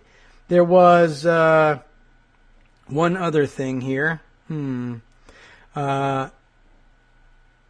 Let's see. Okay. Well, other comments along the way as I'm scrolling back here, I noticed Michael Musson had also said, at least when we were talking about illuminating the page that he was reading on the North Korea crisis, at least Trump didn't get the bright idea to light the papers using glowing lights from the nuclear football near him. Did you all see that too? A Mar-a-Lago club member was all over Facebook with pictures of, everybody look, the president is doing some top secret stuff right here at Mar-a-Lago. So exciting. And, there's the guy with the nuclear football. I want to pose for a photo with him, which I think is probably bad policy for the guy. And he's either dead now or fired, or maybe, I don't know, maybe he wanted off of that crazy detail. I don't want to be the guy responsible for carrying the nuclear football for Donald Trump. He might use it. Get me off this detail. Anyway, that's true. That was a big piece of yesterday's news. And another note. I guess we got to find those Facebook Mar-a-Lago photos and see if we can drag those into the roundup as well. Boy, it's getting to be a packed roundup. Here's let's see, what else have we got here? Today is Frederick Douglass's birthday. Charles Blow tells us. Thanks very much. It's also Valentine's Day. Happy Valentine's Day, everybody. Are you wearing red or nothing, as the case may be? Whatever's appropriate for you for Valentine's Day. Write to Trump and tell him about it. I don't know. He'll be interested in that. Where's this other thing here? Let's see. There was something else earlier, I think. I think I did put this aside in Pocket. Why am I not checking Pocket for this one? One more dip into the well at Lawfare blog, just to drive Armando crazy. Jack Goldsmith once again chiming in. And here is where it's worth having having Greg monitor the more conservative blogs. In a situation like this, it's always helpful to be able to pull up recognizable conservatives with a conservative track record willing to come out and say, yeah, this Trump administration is bizarre and dangerous, and we got to do something about it. The spotlight will now shift to the White House counsel, says Jack Goldsmith. And I guess this is an appropriate follow-up to the last follow-up, which was, yeah, this doesn't end with Flynn. Where does it go next? There was the Yates story of her talking to McGahn. Now, how about a little bit more detail on McGahn from the Legal Eagles? I was pretty hard on the White House counsel, Donald McGahn, in connection with the horrible rollout of the Trump executive order on immigration, says Jack Goldsmith, and his inability or disinclination to control the president's self-destructive attack on courts. And then he's quoting himself, which every good writer does these days. He had said, the White House counsel is charged with, among other things, ensuring proper interagency coordination on important legal policies and with protecting the president from legal fallout. I think we've heard this discussed, and I didn't mean to alarm everybody by starting off with the White House counsel is charged with, among other things. That news will come soon enough, but not that kind of charging. This is the job description. So it's McGahn who, as he says, should have anticipated and corrected in advance the many foreseeable problems with the manner in which the executive order was rolled out. And he should have advised the president after his first anti-Robart tweet and after the other more aggressive ones that the tweets were hurting the president's legal cause. If McGahn did not do these things, he's incompetent, and perhaps we can attribute impulsive incompetence to the president. But if McGahn did do these things, if he tried to put the brakes on the EO, and if he warned his client about the adverse impacts of his tweets, then he has shockingly little influence with the president and within the White House, i.e., he is ineffectual. And that was before we learned that the Ninth Circuit slapped down McGahn's feckless effort to issue authoritative guidance to address problems in the executive order. The Flynn imbroglio raises similar questions. Yesterday, we learned that Acting Attorney General Sally Yates told the White House counsel, that's McGahn, late last month that she believed Flynn had misled senior administration officials, like the most senior administration official that isn't the president, the vice president himself, had misled senior administration officials about his Russian communications and was potentially vulnerable to Russian blackmail. As the Post notes, it is unclear what the White House counsel, Donna McGahn, did with the information. In the coming days, it will be crucial to ask what McGahn did with this information and when and why.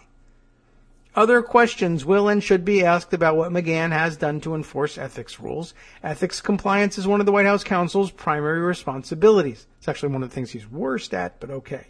The multiple ethics problems swirling around the White House are squarely McGahn's responsibility. There were early indications that McGahn ignored the usual protocols for ethics vetting of cabinet officials. Still true. Since then, the problem has only grown worse and has drawn bipartisan ire.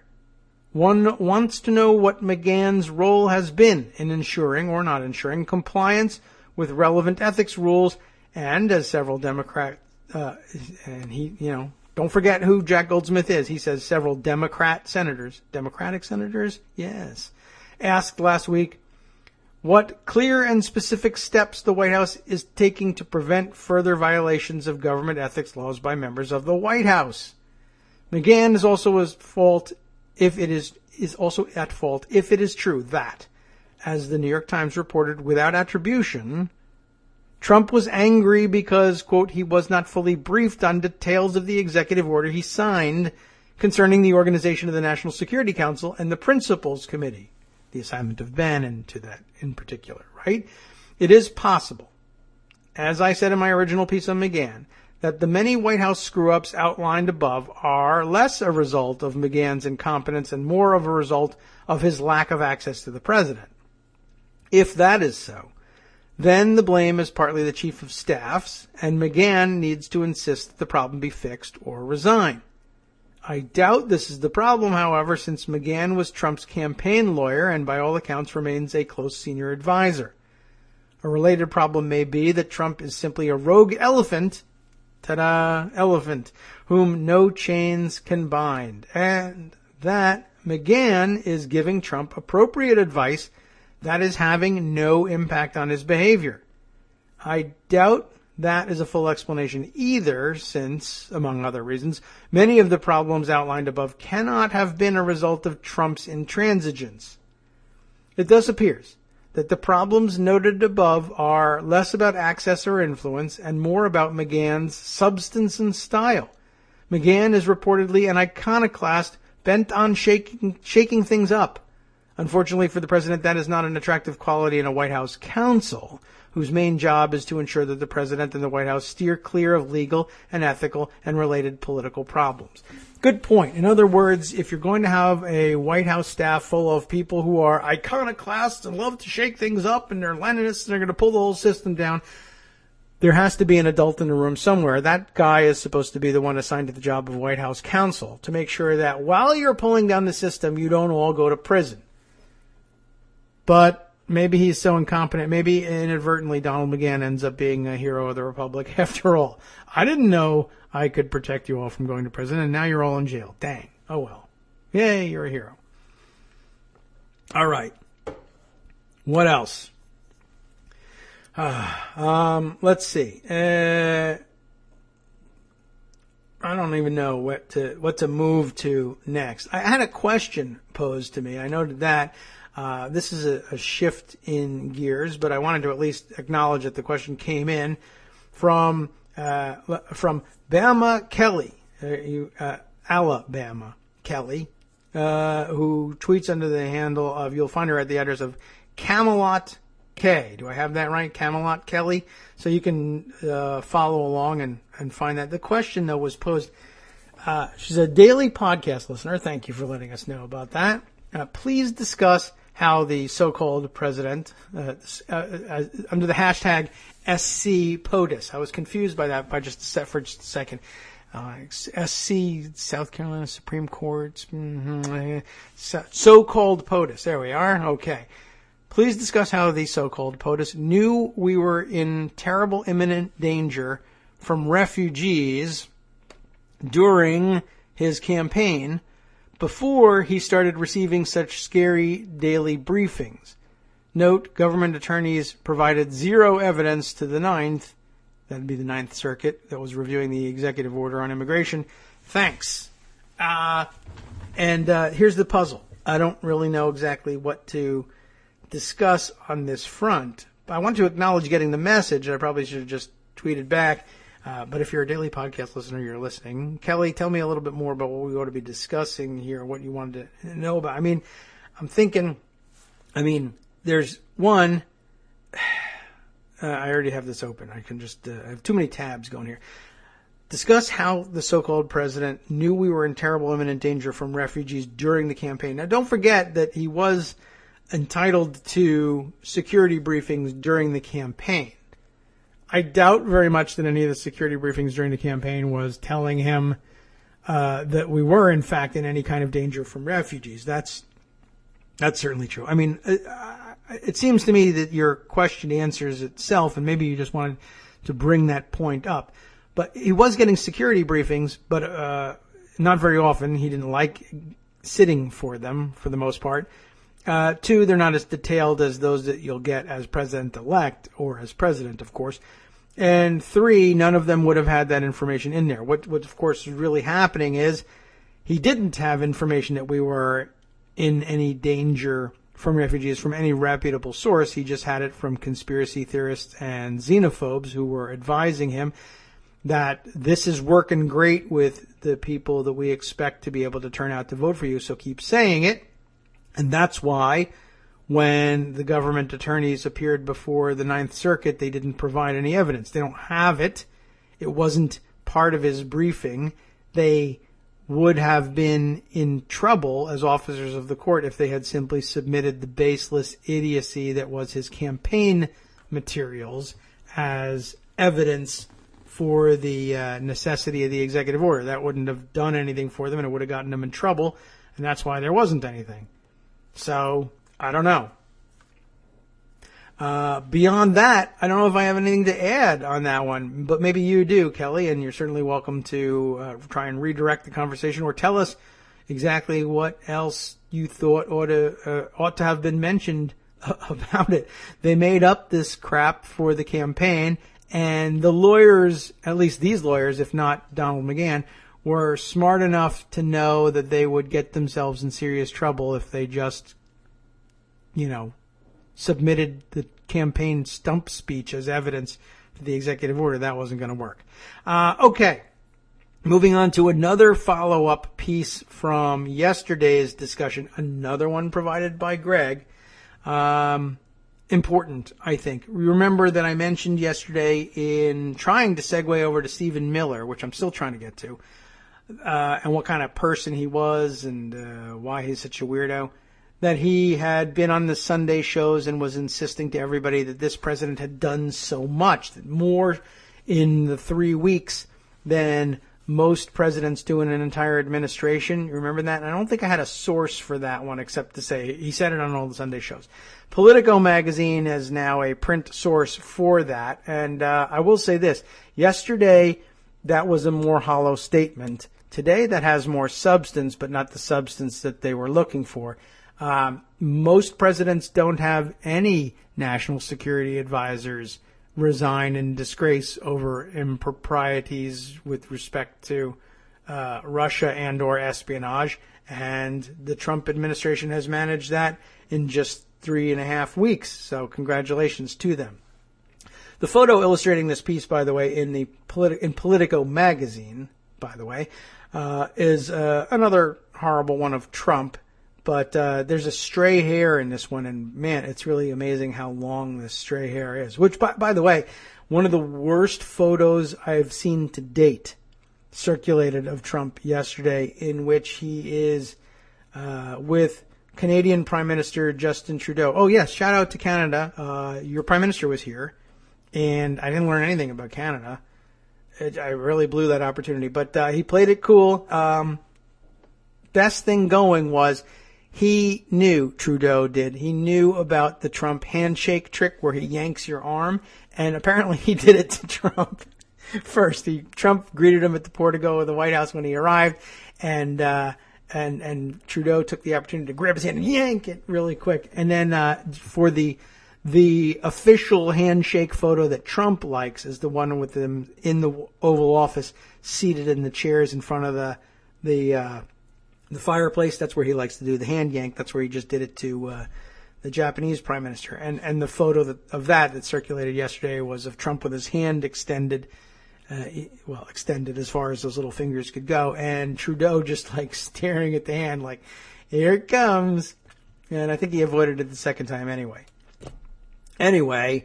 By most accounts, a successful visit to the White House for Trudeau, although I understand that he punted on an opportunity to say something, biting about the Trump administration and the refugee policy and the Muslim ban and all the rest, and he diplomatically punted, and I think there were some people who were disappointed in him for doing that.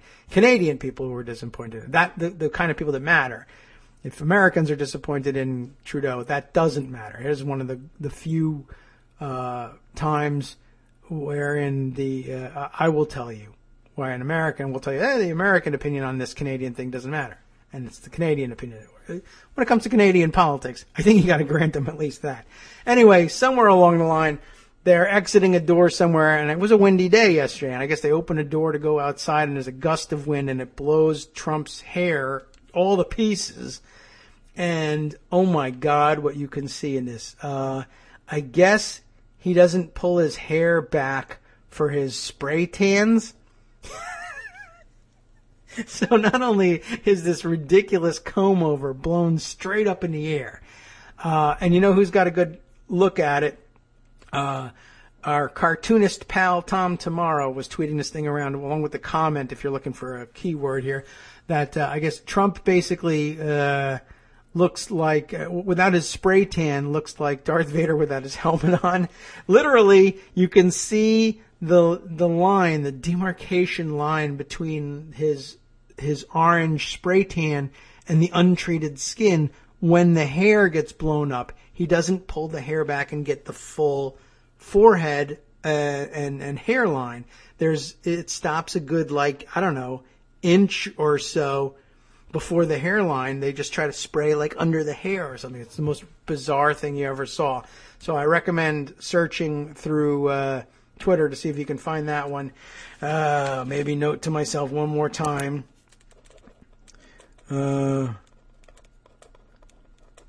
To include that. Boy, do I need somebody else here to do this. Okay, anyway, Politico magazine straightened out the issue of Stephen Miller's bizarre claim about the Trump administration having done anything at all, ever.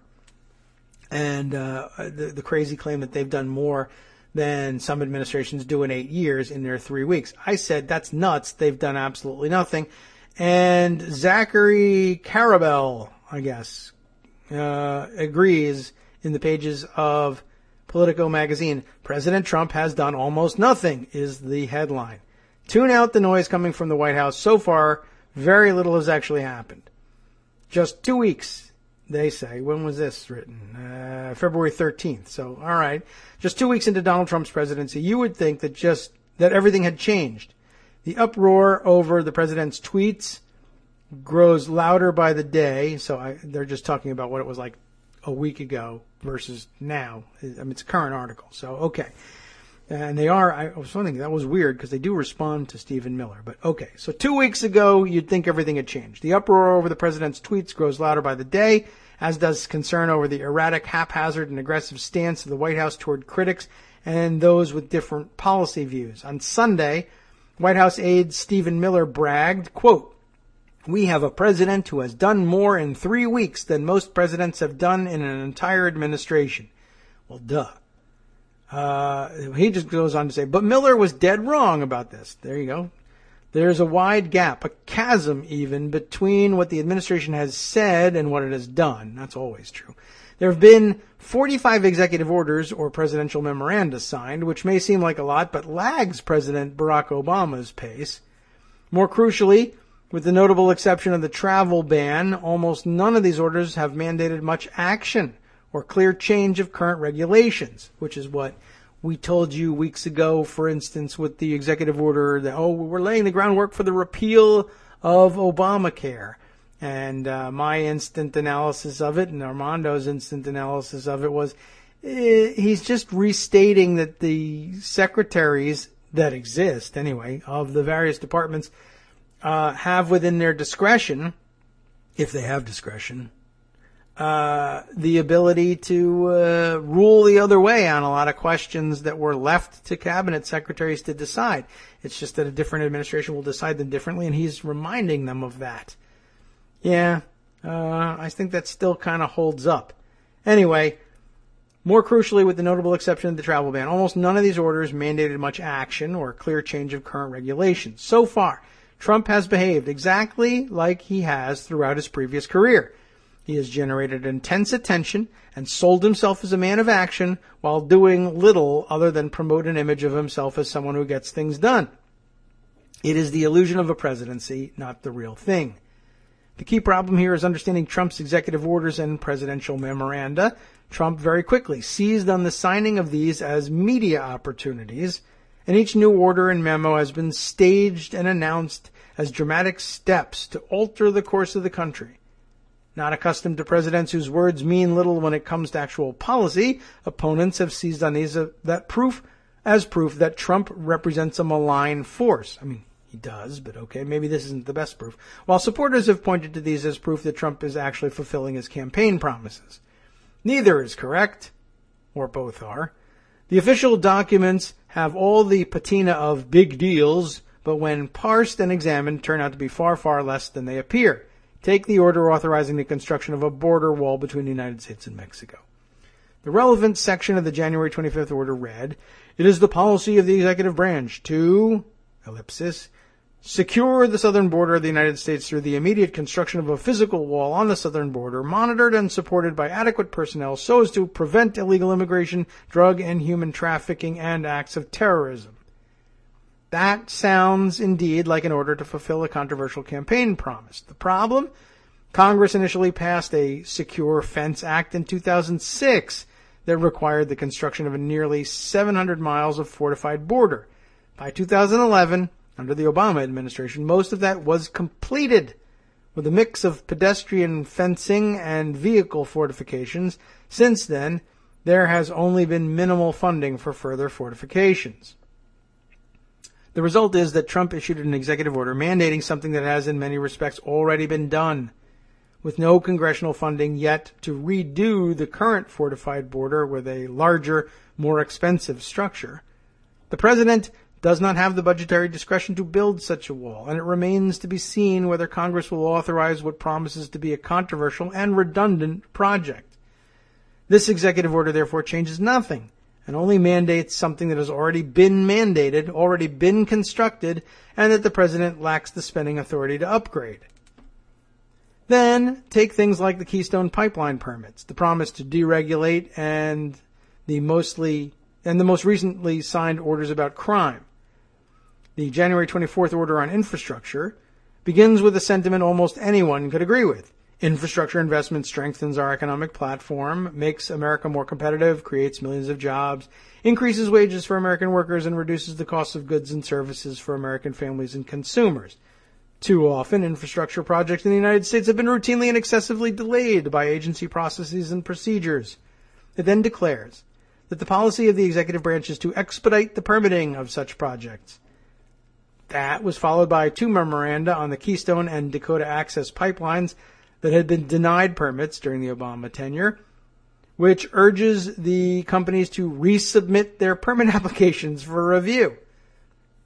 That might seem like an order to have the pipelines built, but Keystone remains almost entirely an idea, and oil shipments and infrastructure from Canada have long since been routed elsewhere, given the years of delay in ever authorizing it. The Dakota Access pipeline is largely complete, with a major dispute over its passage through tribal lands, and here too, it's unlikely that a presidential memorandum has any legal bearing on how that issue is resolved, given that it lies within the purview of the Army Corps of Engineers and cannot simply be countermanded by the White House. Or take the orders on deregulation. Those were widely hailed as a rollback of Dodd-Frank, especially given that the morning that the order was issued, February 3rd, Trump met with bank CEOs and expressed his dislike for many of the legislation's provisions. The actual order, however, delivers much less than it promises, merely directing the Secretary of the Treasury, who now exists, thanks to yesterday's vote, by the way, to review existing regulations and report back on which ones might be refined to achieve better outcomes. Or the crime orders signed on February 9th, which were widely hailed as cracking down on transnational criminal organizations and preventing violence against law enforcement officers. Nothing in the text of these orders is either objectionable or in any respect a departure from current law and policy. We'll see about that. One order states plainly that it shall be the policy of the administration to, quote, enforce all federal laws in order to enhance the protection and safety of federal, state, tribal, and local law enforcement officers, and thereby all Americans. The other says that the administration will seek to use existing laws to crack down on trafficking. You would have known none of that from the headlines both supporting and denouncing the efforts. Breitbart claimed Trump signs 3 executive orders to restore safety in America, while many took these orders as a sign that police will have new expanded powers and protections. In truth, the orders changed the status quo not one whit. On it goes. The recent crackdown on undocumented immigrants that followed Trump's January 25th order on enforcement priorities may depart from Barack Obama's post-2012 policies to de-emphasize deportation of undocumented immigrants who do not have criminal records, but it appears fully consistent with the deportation actions both during Obama's first term and during significant portions of George W. Bush's administration.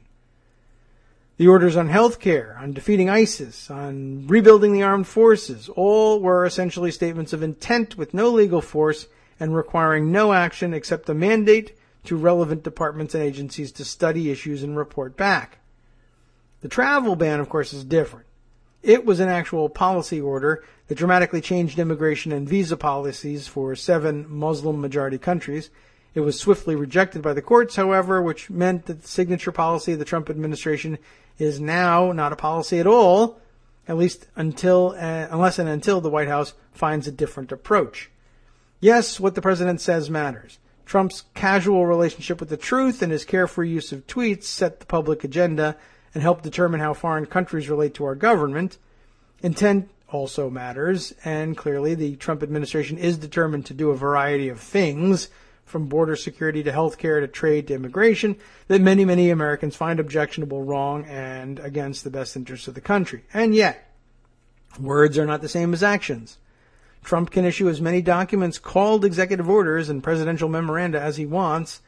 As the fate of the travel ban shows, however, that doesn't mean that even the more meaningful ones are actionable, and the preponderance of the orders to date would in any other administration have been news releases stating broad policy goals that may or may not have ever become actual policy.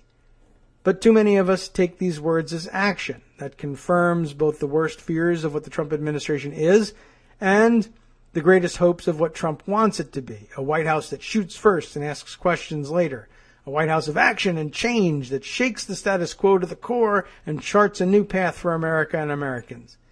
To date, this White House has broken every convention and every rule of tone and attitude toward Washington and toward the truth, but in reality, it has done far less than most people think. In the time ahead, as Congress turns to actual legislation, and I hope to prevent most of that, and the White House presumably does normal things like propose a budget and specify its legislative ideas, there will be real actions for us to probe and debate. Distinguishing between words and actions is essential. When senators say silly things about legislation, we know to separate those public statements from votes taken and laws passed. When leaders of other countries speak aggressively, we do not immediately act as if war is imminent. If that were the case, we'd have invaded Iran and North Korea years ago. Words should be taken as possible indicators of future action, but not as absolutes, and not always. Trump poses a challenge to the decades of tradition and precedent. He is masterful as conflating words and actions in a way that enrages and alarms his opponents and exhilarates and excites his supporters. It's more important than ever to distinguish what is from what isn't. Understanding the difference between what this president says and what he does is one of the only things that will keep our public debate from plunging ever deeper into the Hall of Mirrors. Well, points well taken, although not agreed with entirely, I would say. It is absolutely the case that a lot of his executive orders are pointless restatements of the ability of cabinet secretaries to do the things they're appointed to do. But there's also been some measurable change in the way things are happening in immigration enforcement, no doubt. And not just for people coming from or having anything to do with Muslim countries, whether they're on that list or not. I mean, that enforcement has been a mess top to bottom. But, of course, we've also heard about a lot of immigration ICE crackdowns with respect to Latino migrants and immigrants of all sorts that has got a lot of people, particularly West Coast folks, quite alarmed, and rightly so. So it's a bit of a mixed bag. Certainly on the immigration front, things have been more concrete than they have been elsewhere. And but I'd also warn, that's sort of the nature of executive orders. I mean, that's why we tolerate executive orders. They don't often it's not that they don't have the force of law, but they don't establish new statutory authority for things. Only statutes do that. That's the thing to worry about. That's where the real movement is. But very often, subtle changes in wording are the words that they use are chosen usually with the input of the affected departments, of course. And this is part of the reason why it is, in fact, important to run these things by and vet them through the departments they affect, is because those guys really know how to pull the levers. They know about subtle changes in wording that in an executive order appear more or less benign, but in the interpretation inside of the department, in fact, can stand things on their heads, either directly or through various indirect mechanisms. Sometimes changing a single word or the tone of the wording of a certain passage seems like nothing to the lay people and is an easy political call for the White House, which knows that the press will just view it as a broad policy pronouncement. But I mean, think of it this way. Here's one of the better parallels, right? In an area which you're probably a little bit more familiar with. We've discussed it in the gun context, right? With concealed carry permits. The shall issue states, right? Have you heard me use that terminology before? One of the big deals state to state with respect to concealed carry permits is the gun rights advocates want to see their states move to become shall issue states, where state law previously in many, if not most states, said that it was a local matter, but that basically in most cases that the county sheriff would be responsible for doing the screening with respect to concealed carry permits, that it was left to their discretion, that if there was anything that came to their attention that suggested that the person would be a danger to themselves or others if they were granted a concealed carry permit, that the sheriff could recommend or could directly refuse to issue that permit. In other words, the wording of the statute was that upon application from a citizen, the sheriff at his discretion may issue the concealed carry permit. They wanted to change it to shall issue. And you can even read the same way. And maybe to the lay people at the outset, it probably didn't seem like a tremendous change. That upon application of a qualified citizen, the sheriff of that county at his discretion shall issue such, concealed carry permit. And one way of reading that, the layperson's way of reading it, is okay. Well, upon at the discretion of the sheriff, he shall issue it. If that is to say, if your discretion,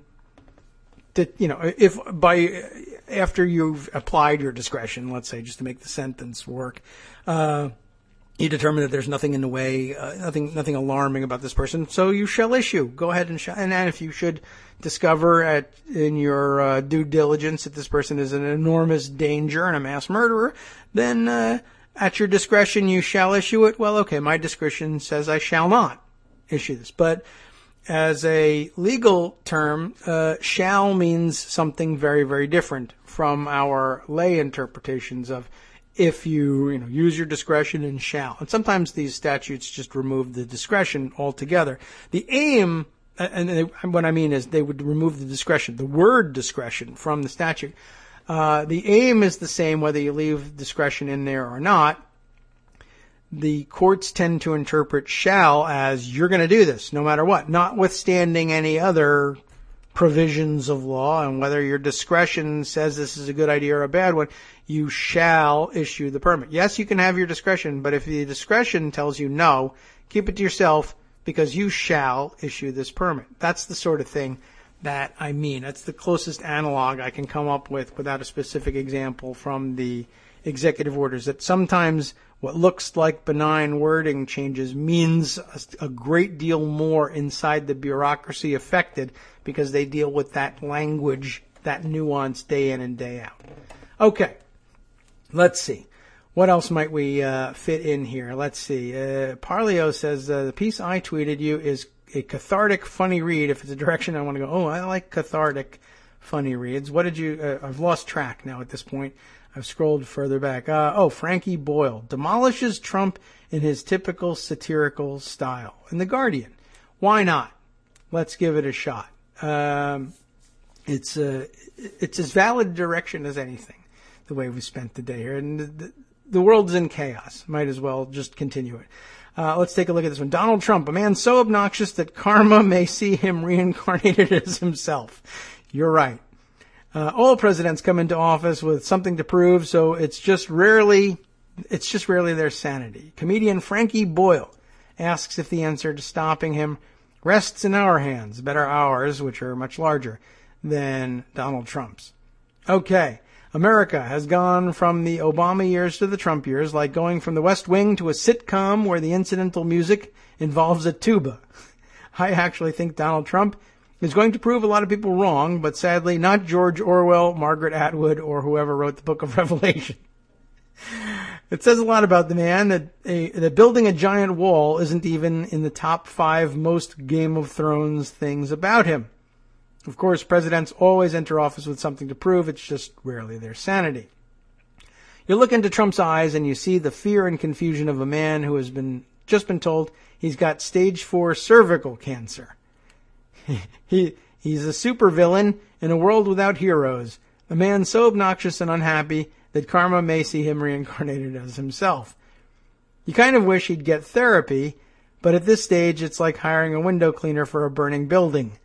It's still difficult to classify him exactly. He's not a classic Nazi, but would burn books if his supporters knew how to read. We're not supposed to say that, right? Hillary Clinton was obviously the preferred establishment candidate, and whoever was on the rota for this election cycle at the Illuminati really dropped the ball. But Trump is still very much someone that the permanent powers have assessed they can work with. One of his first acts as president was an executive order to ban federal money going to international groups that perform or provide information on abortions, making it clear that he'll only provide billion funding to terminate young lives overseas if some kind of U.S.-made drone is involved. This bill stops funding for birth control in countries where religion and culture mean women have no access to alcohol. Think it through. Have you any idea how hard it is inducing a miscarriage just by drinking tonic? Call me a cynic, but when male politicians defund reproductive health centers, I always wonder how many abortions they've funded themselves. Is this just revenge for some clinic in the 1980s rejecting their idea for a loyalty card scheme? There's probably business pressure behind this bill, too. Many American corporations are worried that fewer kids in the developing world means no one to do all the detailed stitching on their clothing lines. I suppose everybody's politics are shaped by the particular bubble they live in. Trump sees anti-choice arguments all the time. The only time he sees an argument for abortion is in a mirror. Wow. Holy mackerel. Okay, well, The Guardian, you see, they're from another country. Trump cares about the same things a member of Naughty's rap outfit G-Unit cares about: women, money, and vengeance. Yet, random though it seems, his fight with the judiciary could well be tactical. He will blame them for the next act of terrorism that occurs. That's true. Then declare a state of emergency where everybody has to stay indoors while his tweets are read out over a tannoy. I don't even know what we're talking about. I'm in an unusual position in that I don't support Trump being invited to Britain, but I do hope he comes. Britain is divided at the moment, and nothing unites us like hating Americans. Britain is good at mockery, and it will hopefully be a bit like when David Blaine came and sat in that plastic box. Of course, Farage has gone full Lord Haw-Haw, correctly gauging that history wasn't going to judge him very kindly anyway, and that there might not be any. I'm sure I've pronounced the name in there incorrectly, but okay. If the Queen ever has to shake Trump's hand, she will put on so many gloves she'll look like Mickey Mouse. I find it amusing that the same people who think it's ridiculous for Mexico to be asked to pay for America's wall think it's fine for us to pay for Trident. To be fair, I managed to get my neighborhood to build a wall and pay for it, and all it cost me was the price of a thong to sunbathe in. I get the sense that he's had some of these lines ready for a long time. My best guess at the great man's next move is the hoisting of an enormous burning eye above Trump Tower. It's a building for which the words tacky and gaudy sometimes seem too jolly and frivolous.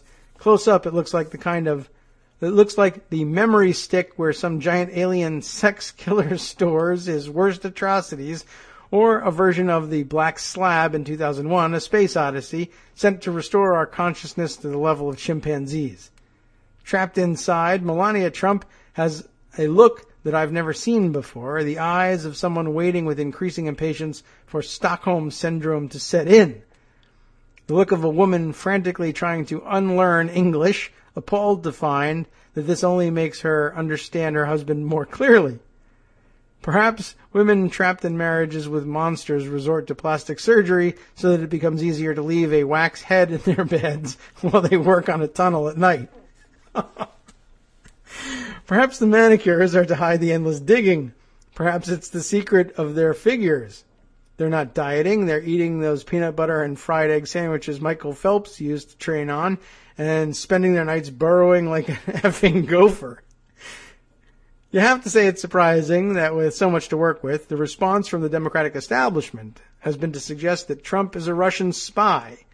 How could he possibly keep a secret? He almost never stops talking, seemingly delivering a live feed of his internal monologue, using national television appearances to ramble about murdering terrorists' families and blurt out fantasies about torture. Admittedly, any expert psychologist will tell you that torture does work, but only if you first threaten them with bare electrical wires. I'm equally baffled that so much Democratic criticism focuses on his incompetence and instability. Competent, focused Nazis are absolutely the worst kind. Equally, I don't really understand commentators who say it's vital not to normalize any of Trump's actions. They have been normalized for 8 years by Barack Obama, while many of the same people look the other way. Banks, this is going to be interesting. Banks and corporations writing their own legislation, yes. War by executive orders, yes. Mass deportations, for a while anyway. Kill lists. It's now all as normal in America as earthquakes caused by fracked gases being ignited by burning abortion clinics. Ay, ay, ay. Of course, there is a moral difference in whether such actions are performed by a Harvard-educated constitutional law professor or a gibbering moron, and the distinction goes in Trump's favor. That's not to say Trump won't plumb profound new depths of awfulness, like the disbanding of the Environmental Protection Agency set up by hippie, libtard, snowflake Richard Nixon. Obviously, the most important issue here is why America hasn't done as well in the past at capitalizing on these horrors and create good music about the political turmoil. To create good music. I mean, where is there Bob Dylan? Where are their anthems about drone warfare killing innocent civilians? Instead, we've got Drake begging women via song to text him back after a fight at the Cheesecake Factory. Britain seems to be in an even deeper cultural torpor. Everything from teen Vogue to young adult fiction has a more radical take than our press, and the Trump administration is satirized by American television with a venom that the British television industry, for its own government, does its best to avoid. Trump is at war with Saturday Night Live. He thinks it's horrible, and yet he can't stop watching. Pretty much the same as how the world feels about him. How can he expect to escape ridicule? Being on reality TV is the closest he ever got to reality. His children look like a teen movie about Wall Street vampires directed by Uday Hussein. He has cultivated a square face that's the shade of a banned food coloring and the muscle tone of a coma patient. He looks like aliens came to Earth and made a human costume after seeing one commercial for a car dealership. Really, he seems like the sort of person that a competent left-winger with a humane alternative offer should be able to beat at the next election. Sad, really, that the only way Bernie Sanders could return in 2020 is as a glass sliding about a Ouija board. Oh. During the campaign, Trump said he wanted to stop America from making foreign military interventions, possibly because he realized he would need the army for suppressing the domestic population. Yet someone so media-obsessed can't help but realize that among all the gaffes and flack, his insane aggression towards China and Iran has escaped censure. The media and political establishment largely approve. They only fret that he doesn't take the same planet-threatening posture with Russia. War sells papers, television, advertising, and arms. It makes politicians feel important. It provides nationalism with clear enemies to define itself against. Despite all the other failures this administration promises, the U.S. might finally be on time for a world war. So, what do? I think, first of all, it's worth noting that under an authoritarian government, all protests will be vilified anyway. Even before Trump, people got upset that quarterback Colin Kaepernick didn't stand during the national anthem. You'd think that would fall under the list of white people-approved forms of protest, along with leaving a voicemail for your senator kindly asking them to stop shooting black people in the street. Personally, I think there's limited value in moralizing with or fact-checking regimes that don't care about morals or facts. In Britain, we also have an increasingly authoritarian government. We send them petitions telling them we don't want them reading our emails, which they presumably already know from reading our emails. We face a brief political period that, unchecked, will bring at least irreversible climate change and, at worst, nuclear war. Morally, I think you have to look at what you can do to change your own country first, as that's the bit you have the most influence on. This is complicated in Britain, as we have a government that has undergone what is known in the business world as regulatory capture by corporate and financial interests, and is, broadly speaking, a vassal state of the U.S. What can we do practically to influence our own government that would truly affect the Trump administration? Well, in a country supposedly filled with restored national pride, we could not renew Trident and refuse to be his missile base. That kind of strategic loss would damage him deeply. No amount of likes or memes or petitions can achieve this. Really, if we want to survive as a species, it's time for organized civil disobedience. It's time for you to stop writing to your MP. And, well, that's a bit of a letdown as an ending, but, some notes well struck along the way. Some better than others, I guess I'd say. And that brings us pretty much to the end of the show. But, well, okay, that carried us well toward the end here. We still have yet to take a look back at Stephen Miller and sort of his background and where he came from. Still something we want to hold out as a possibility anyway. And let's see, is there anything else that we need to mention last minute here before handing things over to the guys at the after show and giving you an update on what it is that they'll be going at for the next hour? Let's see. One thing I could do, just to bring us up to date on our Senate watch here. I know that's supposed to be part of my portfolio now, and I've been watching. Nothing has changed except the names under consideration for their respective cabinet departments. They're making the same slow, plodding progress by design in all of this. So you will know by now, of course, that Stephen Mnuchin was finally approved last night, and that there's a unanimous consent deal in place for a 11 a.m. vote on Linda McMahon today. So just in a few minutes, I guess they'll be coming to their vote on that. Just to bring you up to date on the cloture situation, Senator McConnell has filed cloture on the following cabinet nominations, all of which then will ripen at the same time. They'll be available to take up. Let's see, today, that was yesterday they filed it, so Wednesday they'll all be ripened. They can only take up one at a time, of course, and then post-cloture there will be up to 30 hours of debate on each one of them, and we cannot begin on the cloture vote on the next one until the 30 hours are completed and there's a vote up or down on the nomination. So in order, I don't know whether this is the order that they mean to take them up, but in the order listed here, Mick Mulvaney for Director of Office of Management and Budget, Scott Pruitt for EPA, finally have cloture filed on him, Wilbur Ross, the owner of the Sago mine, becoming Secretary of Commerce, good news for all you West Virginia coal miners, no doubt, who supported Trump, Ryan Zinke as Secretary of the Interior, Ben Carson, finally, Secretary of Housing and Urban Development, and then James Richard Perry, I had no idea, Rick Perry, Secretary of Energy. The first of these cloture petitions, Mulvaney, ripens 1 hour after the Senate convenes on Wednesday the 15th. If cloture is invoked, well then, you know the 30-hour show begins then. They'll wind that one down and presumably then move on to the next one on the list. It doesn't matter. This doesn't necessarily mean it's the order that they will come up in. Maybe this is the order they've proposed them.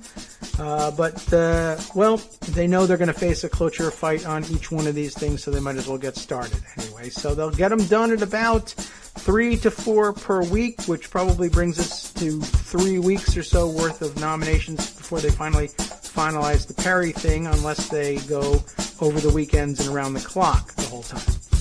So now you know what's up with that. You know what's coming next. What do you know about what's coming on the after show? Nothing yet. White House Luca Brasi Department Head Omarosa Manigault warns American Urban Radio's April Ryan that Trump has incriminating dossiers on all of the White House press corps. How do you like that one? Axis Sally Kellyanne Conway thanks Fox News for blaming the Flynn scandal on the leakers who exposed the Russian calls. And Trump's mass deportation machine would likely face the same fate as his Muslim travel ban did in the federal courts. I guess that's still to come. On the last half, a visit with Chris Reeves, a.k.a. Tom Servo 433, for a report on cross-checking Chris Kobach on voter fraud claims. DNC races large and small, and Indivisible at work in Kansas. All of that coming up next on the From After Show. Daily Co's Radio on networksradio.com. You have been listening to the Kagro in the Morning Show with David Waldman. Thanks for listening, and thanks to the Trump administration for making it so easy to get through 2 hours of raw complaining about what you're doing, all by my lonesome today. Joan McCarter joins us tomorrow, and we'll be back with Greg Dworkin for a Wednesday and Thursday visit for the balance of the week. I thank you for listening. Do remember, those Patreon lines remain open. I'll see you tomorrow.